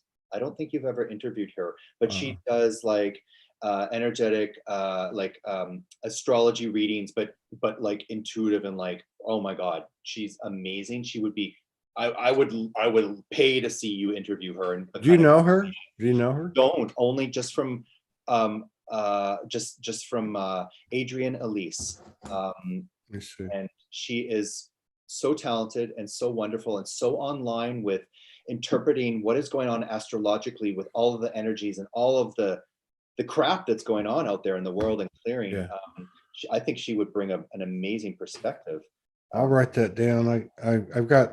I've received a lot of suggestions recently as well. This Oracle girl, a lot of people have asked me to look her up. Oracle girl. I've never. Young woman. I want to say that she was Australian. She had glasses on. She had blonde hair. She was doing an astrology reading, and she was like young, like, and she was just like, oh, it was one of the most fascinating interviews. Was that she was doing an astrology reading? Was that started to, I think, Kimberly? Oh, I know who you're talking about. Yeah. You're talking about it was about a month ago. I think so. Yeah, she's on YouTube. She was a friend of Alan W. Johnson. I can't remember her name now. But she's actually from, I think she's either in the States or in England. I can't remember. Oh, it was definitely. Or maybe she is Australian. Maybe I'm wrong. It could have been a form of English accent, or it was like Australian. I can't remember. Yeah, I think she is in Australia. Yeah, she did some bingo stuff at the end there. Oh my God. She Like, was like, bam, bam, bam. I'm like, holy shit. yeah, yeah. It's fascinating when that happens. And when people say something like, oh my God, I thought I was the only one. And you just read my mind, like you Yeah. just validated what I've been thinking. And that's been happening so much to me through your platform and Yeah. others. But it's wonderful because then it makes me feel, oh God, I'm not insane entirely. And Yeah. like, I'm feeling the same things that other people are that are sensitive. And I'm like, I'm not making the shift up. Right. Right. And it's just Is that the biggest uh like for someone like you that watches the show, the platform, is that the biggest takeaway, is seeing people that are having the same experience that you are in some way or another? I, Or is it the skills or the abilities or the readings, or well, not that we do a lot of that, but well, I think what I find fascinating is everybody's individual story where they think, this is just stuff that happened to me. How's it going to help anyone else? right, And then right. like they start, like there was that woman that it came from, I cannot remember her name, sorry, but she was an elder woman. I think she might have even called herself like a crone or something. And she had been doing like this secret energy work forever. And she had made a comment on something, and then it tracked her down, and Oh like, yeah, oh yeah, my God. Like yeah, those are the types of stories that like just blow yeah, my heart open. And yeah, then also, of course, the people that have real skills and have been working and helping people in a more of a clinical way. But honestly, it's when somebody's story and journey lines up, and I can feel it, and it helps me in my own path. yeah, And then I realize, oh my God, they're doing this, and this, and they don't even know it, or they have just come into that. That's what really gets me. yeah, Is I'm like, because we're all more alike than less alike at the end of the day, is what I'm starting to realize. yeah. And we're all exactly alike. And we create from fear, we create from love. I mean, it's weird. It's just a Yeah. strange. It's what this paradoxical part of the whole, merging of the polarities is a bit strange. But to me, that's the one thing. Like, we know we're one. So even at a whatever level of consciousness of a human awareness or lack thereof, you that's been presented to you throughout your life, and you can either choose it or you don't. Yeah. But I don't think we have a choice now. I think we're becoming one, whether you want to or not. I don't think the universe said, hey, you can come to this party if you want to. It's an all-inclusive kind of deal. Well, it is. And I mean, I'll be selfish and say that I really don't want to be held back by stragglers, but I'm, that's totally selfish. But I also want to be like, come on, grab my hand, let Yeah, me help you. yeah, Because that's what I love to do. yeah. Me too. Me Yeah. too. And it Yeah, doesn't. we'll have to do this again in a few Oh, weeks if I you love want that, Todd. This has been like absolute, like a dream come true. to. Seriously. I got to be respectful of your time, but I feel like we could like endlessly talk for a long time. So, I, yeah, I'm with you. 90 minutes went by like that. It felt like about 10 minutes to oh me. God, has it? Oh my, wow, Yeah. incredible. Isn't that crazy? I thought I was looking at it and it was 40 minutes, but it was an hour and 40. I'm like, There's so whoa. much more for you to share and for me to share. I'm like, oh my God, I don't even know what I touched upon, but hopefully it wasn't too all over the place. But No, uh, you're good, man. What kind of work do you do? I mean, are you strictly design, or do you do some paintings and stuff, or what? I can't take credit for any of these behind me, but I do interior design and architecture. So if you were building a new home or renovating, Yeah. I would do all of the architectural planning, You must space like planning. Hung Nguyen, our sister. Have you Oh seen? yes, yes, thank you. Yes, I could not remember her name, but yes, I remember. She's in Vancouver, I think, and She she. put up a comment earlier to let's be friends with you. Oh, sure. I don't know where you find me because I'm not on Facebook, but like, uh, That's a pretty good invitation, considering she has like 200. She's very, very selective, but yeah, well, if she's you very, can tell me a way to contact or reach yeah. her, I'm not sure how to do that because like I'm a little inept with social media, as I said, and it's not a comfortable environment. That's right. Yeah, hang But on a I second. remember her saying how she was doing energy work in her interior practice. Yeah. And I was like, wow, like that's fascinating. I want to talk to her more about that. So thank you. I'd love to. Well, that was similar to what you were talking about too, though. Well, you were talking about some people are practitioners, and this is how you do it. Yeah, You know, you're almost like an energetic feng shui, right? I guess so. I mean, and I think where I'm coming is I'm dealing more on like a personal, emotional level with with clients, like almost Yeah. therapist kind of way without being that, because then but I'm dealing with the unspoken, not so much energetically clearing, but then creating like the environments where that peace and order will happen. But yeah, yeah. So we're all kind of doing it in some way or the other, right? I just think we're just all realizing that we are. Right on. And What kind of name is that, Janz? Janz, Was Janz, that Janz. Janz? Was it It would be shortened? no, Was no, it no, not to my understanding. That is French? I it's Germanic of some nature. I think it is like I've heard that it could be Bavarian, and I've heard that it could be like there's so many regions of Europe. I think it's Viking, man. I think There you're we go. Viking. Well, I am 6'2", so there we go. Yeah, dude. I think you're Viking. Right And on. and until this summer, my hair was down to here, but it all fell out. So Did it like, really? yeah, Your and hair? I was probably typing in the comments, my fucking hair fell out too, Todd, when you were talking about like that. Yeah, I'm still like Oh my, I'm trying to hold it in equilibrium. Yeah, so it all fell out. I Wow. had to cut. Well, I mean, I think it was kind to me. Basically, what was happening was it was part of the regeneration process. Right, right. And it was like, well, we could do it all at once or we could do it gradually. And we thought we'd be nicer to you, but like, handfuls, not with empty spots, but just all over. And I was like, Yeah. when my ponytail went from this to like that, I was like, okay, I don't want, this is not Yeah. anymore. Yeah, So I think I cut it, and I cut it myself, but like, I yeah. couldn't find anyone to help me because you're not allowed to in this world that Oh I'm in. my God, that's crazy, man. That's It's crazy. still But full. Toronto's probably a lot like New York, I would imagine. The same proximity, the Yeah, heavily populated, and yeah, I don't even want to give it any energy, but the whole sort of smart city that they're trying to push through, I think we're going to be one of the first ones. well, they can have fun trying. They're not going to be able to contend with this energetic force that's expanding. That nobody, if we can't make 2 cents of it, and we're in the game, they certainly can't.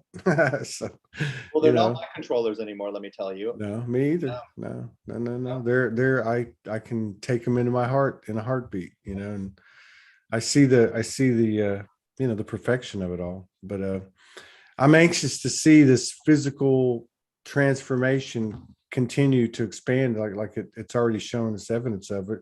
It's amazing. We could be supernatural very quickly. We could be flying through the air. And Yeah. I wanted to ask you this, and I'll contextualize it by saying, what kind of weird things have you had happen? Like, I knocked something off the counter and like turned around and grabbed it, like that, and I'm like, Yeah. what the fuck was that? Like, it's happened 50 times, or like, I don't know, like reflex, like I've had some of that happen, and I thought, how can you be doing this at 59 years old? Like the hand-eye coordination, premonitions. I think have been lucid dreams, but I tell you what's really been happening. I mean, Morgan and I have shared experiences with our light bodies going back a few months, but in the last 24 hours, and there's been like there's been an expansion of the occurrences, but in the last 24 hours, I've had literally conscious moments when I could feel, God, how do you say this? Where I could feel out of my body. I could feel myself leave my body. You could feel physical sensations of you being out of your body. I just a flash, like I was laying there, and all of a sudden I felt I guess it was my light body, just like almost like somebody threw you off a cliff, right? But my body stayed, and the rest just dropped like you're on a roller coaster, like when your stomach drops, but Yeah. it was, and I went, whoa. And then about an hour later, it happened again. And then it happened again. The third time it happened, I was I guess I was in that state, in between, and I went to throw like an energy ball or something. Yeah, yeah. And when I went to throw it, my light body went with the ball. And Wow. so I was, again, it was like almost like a slingshot. So it Wow. went like it went out, and then I went snap, hang on, come back, I guess, in some way. But to me, it feels like, what were you saying earlier? You said this earlier, like we're getting a little taste of Yeah. what's coming, a little, as much as we can handle, right? Yeah. That's what it felt like to me. Yeah. And I You were think on this the is, forefront of that, Todd, you and Morgan, and thank yeah, you for sharing the intimacies that you do, because it does yeah, actually help so many people. Yeah.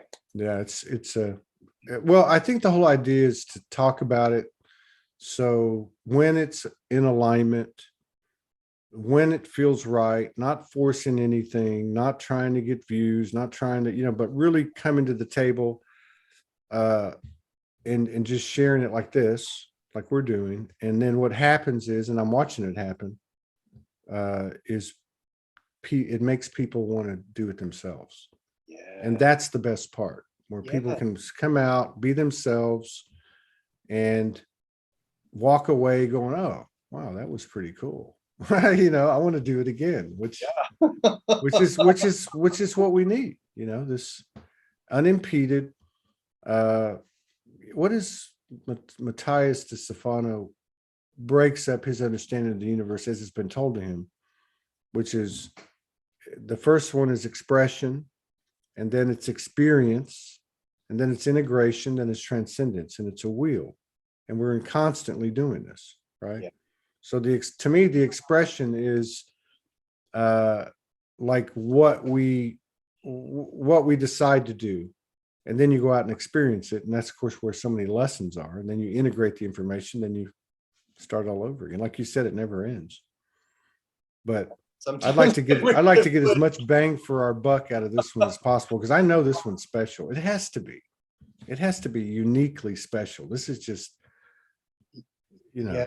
And it brings me back to that point of like, maybe there is going to be some big showdown. Maybe it isn't going to be all this little subtle stuff. Like, in a way, I'd love if there was like a big sort of thing and the bridge came out and I walked over it and here, take my hand. Like, now that would be believable to me. Spaceships landing, or some other, yeah. that wouldn't be believable to me. I tell people all the time, if the spaceships land, I'm not going on the ship. Well, Yeah. me too. Like, forget Because, that. because I mean, to me, the third dimension includes any part of the story that has a physicality. So I don't know. I don't know. It just, there's just been so much sold to us like a Yeah. carrot on a stick, and we've all, so why would the pattern change now? And what's that old saying? Once a liar, always a liar. So Well, exactly. So then, therefore, it must be something new that we've never experienced before. exactly, it'll be something that levels a playing field for everybody. And Like nobody's going to be, oh, I got this. yeah. Yeah.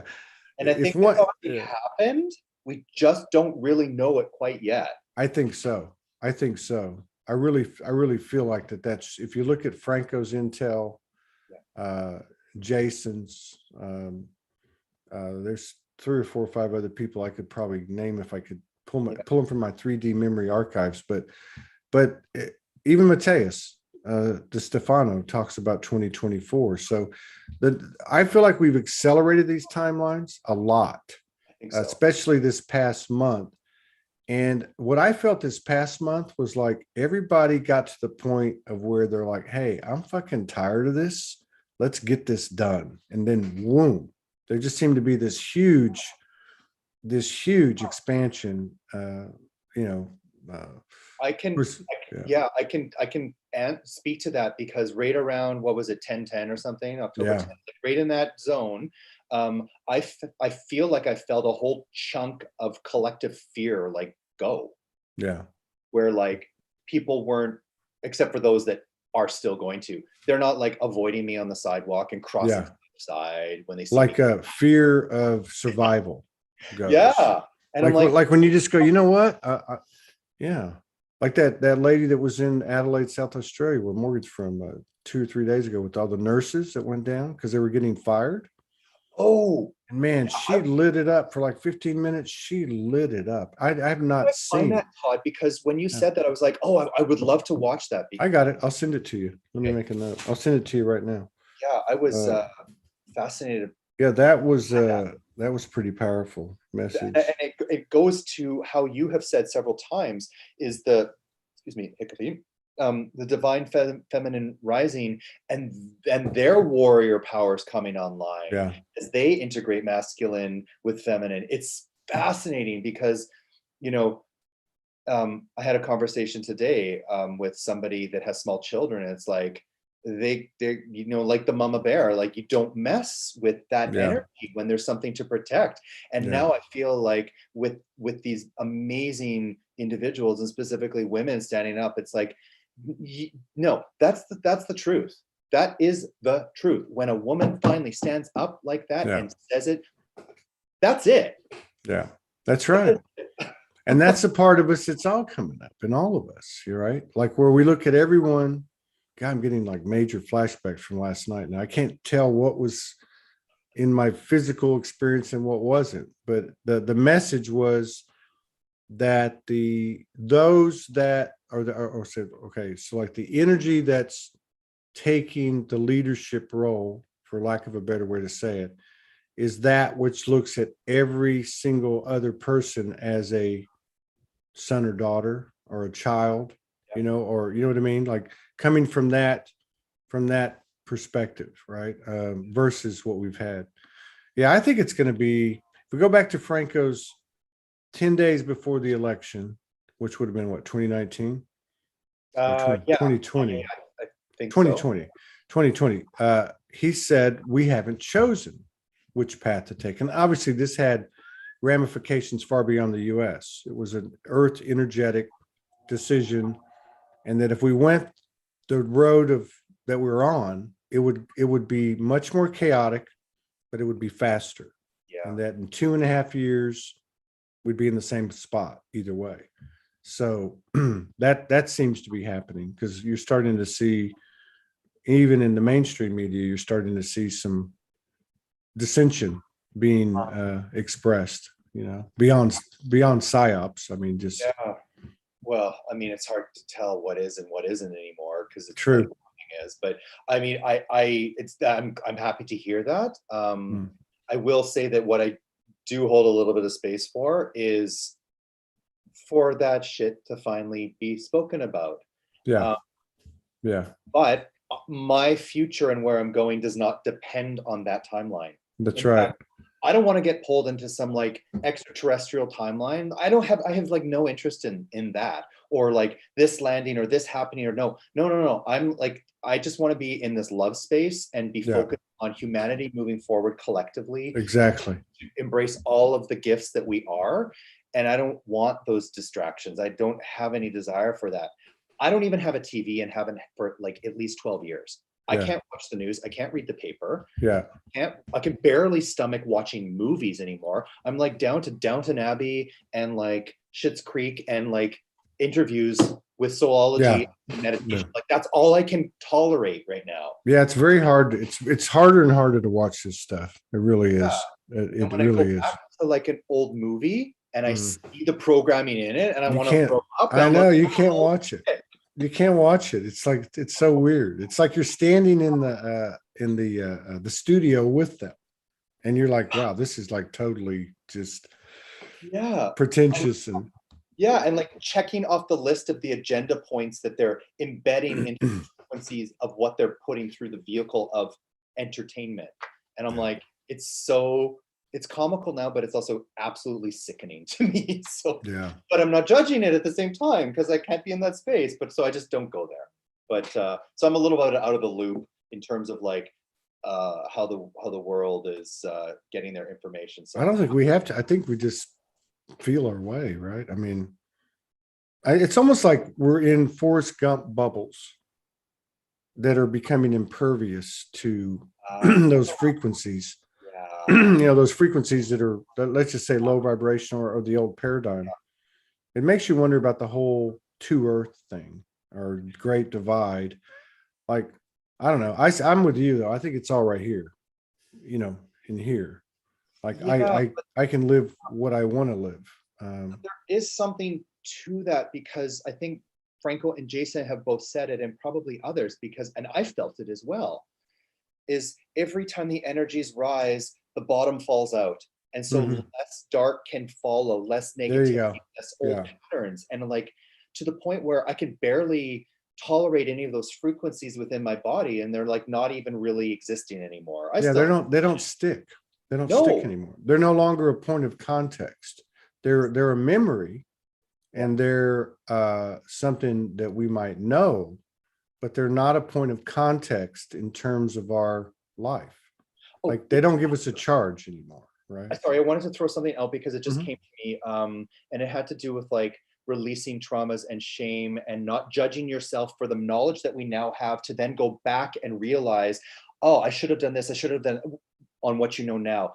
Do not judge yourself. I did Yeah. that for decades. Don't Yeah. do that. No good comes from that. Be like, thank you. I'm so glad I know this now. I love you. I forgive you.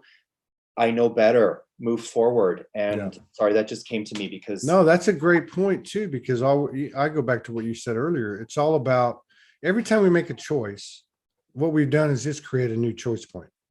yeah, So the focus not being on what you did, but what's in front of you. So yeah, I think that's another thing that's happening too. There is a mounting evidence that this whatever you want to call it, this expansion of consciousness is expanding. But I really feel like it's going to be like at full throttle November, December, January, February. Like it's just going to be full throttle. And then spring comes, and who well, knows? We might be materializing and dematerializing, teleporting, and wouldn't who that be knows? amazing? Like, because I've already brought myself to the conclusion that I'll never get on a plane again. Yeah, me too. I haven't been in a restaurant in 2 years. I'll never go to the opera. I'll never go to the ballet. I'll never be in public again, because that's what's being pushed in this country. Yeah, And I think some people are like not having it, but I'm like, I've made peace with that. So I know where to get my food. I know what to grow. I yeah. know what to stock up on. And now I've let all of that go, and I can just come back to being in the moment. I've taken care of that business because I'm not afraid of losing anything anymore, because I already worked through that. And so I was ahead of the curve in that amount of difficulty to work through, that those things don't trigger me. I don't care if I can't go to a restaurant. I Right don't care. on. I can make my own food. I Yeah, can. that's what I'm saying. You can't even get a good meal in a restaurant anymore. Well, that's probably why I lost 40 pounds this year, is because Yeah, like stopped going to the gym, and yeah, I used my body for resistance and walked and cycled and ran every day and didn't waste my money and fooling around and wasting time at the gym, or going getting takeout, or salad bars, and but then eating like a huge copious amount of it. Like, just all of that stuff fell away, and it's like, wow, 4,000 calories of salad. yeah, Right. exactly. Yeah, I like that. All right, man. It's good. Okay, It's good meeting you. It was a good sharing space with you and exchanging code. And yeah, I really appreciate you stepping up, and I look forward to doing it again. I'll absolutely. reach out to you, and we'll set something up for like maybe late December, early January, and just see what's going on. We got a lot we could talk about, especially what's going on in Toronto, and how that's all, you know, how that's all being experienced. Right? Yeah, that might have to be off the air. Yeah, I got you. Todd, thank you so much, my friend, my brother. I love you. I I love love you. all that you do. Thank you for your generosity, your openness, your vulnerability, your truth. Um, I'm testament that it helps. It has helped one person, and I know it's helped many, many, many people all over the world. So thank you. Blessings to you. Thank you. Thank you. Thank you very much. I love you too, man. And all blessings to you. And I'll see you again. See you the next